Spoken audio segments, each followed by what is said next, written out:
Hi friends, welcome to my YouTube channel. हम भाषा शिक्षण में पहली इकाई का पाठ आगे बढ़ाएंगे।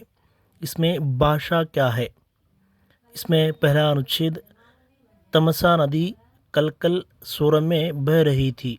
उसके निर्मल और शांत जल में कितने ही पक्षी वगाहन कर रहे थे। निकट में वाल्मीकि ऋषि का आश्रम था। तमसा की शुद्ध तथा निर्मल धारा में स्नान करने के लिए वाल्मीकि नदी तट की ओर जा रहे थे। नदी के मनोहर तट पर क्रौंच पक्षियों का जोड़ा विचर रहा था। विचर माने संचरण। वाल्मीकि ने उन्हें मधुर कलरव करते हुए देखा। मधुर कलरव, कलरव का अर्थ है ध्वनि, मधुर ध्वनि। जो पक्षियों क्रौंच पक्षियाँ मधुर ध्वनि में उस तमसा नदी के पास विचर रहे थे। इतने में निषाद वहाँ आता है और क्रौंच पक्षियों पर अपना बाण छोड़ देता है। नर पक्षी क्रौंच घायल हो जाता है और चित्कार करता हुआ अपने प्राण छोड़ देता है।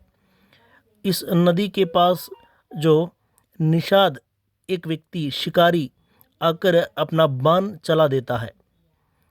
उस तीर चलाने पर नर पक्षी क्रौंच घायल, घायल माने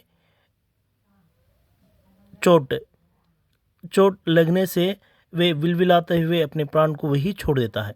उसकी भार्या यानी पत्नी क्रौंची करुणाजनक स्वर में चित्कार करती है। वाल्मीकि उसका करुण क्रंदन सुनते हैं। उनका अंतर उद्वेलित हो उठता है। क्रौंच की करुणा उनकी करुणा बन जाती है और सहसा उनके मुख से निकल पड़ता है। यहाँ वाल्मीकि ने कहा, माँ निषाद प्रतिष्ठा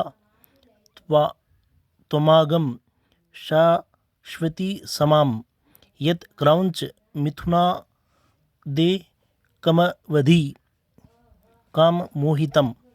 भाषा के माध्यम से वाल्मीकि की यह करुणा हमारी करुणा बन जाती है और हमारे हृदय को स्पर्श करती है।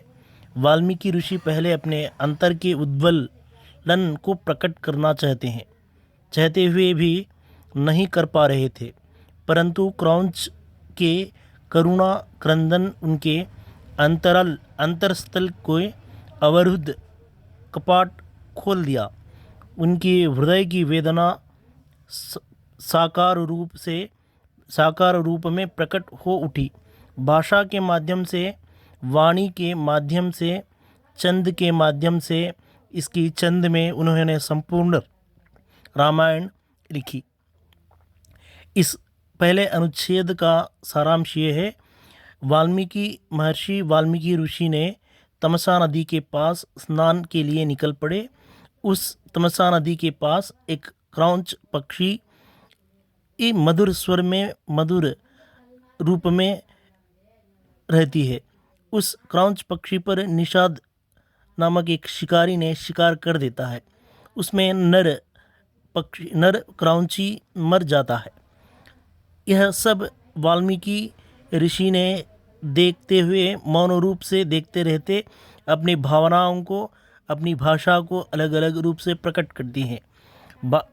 इस अनुच्छेद में जो अंत के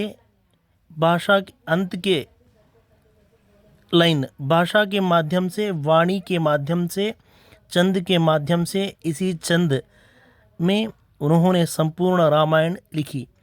जो वाल्मीकि ने ऐसे घटनाओं को देखते हुए अंत में रामायण की ग्रंथ को रचा। Thank you friends.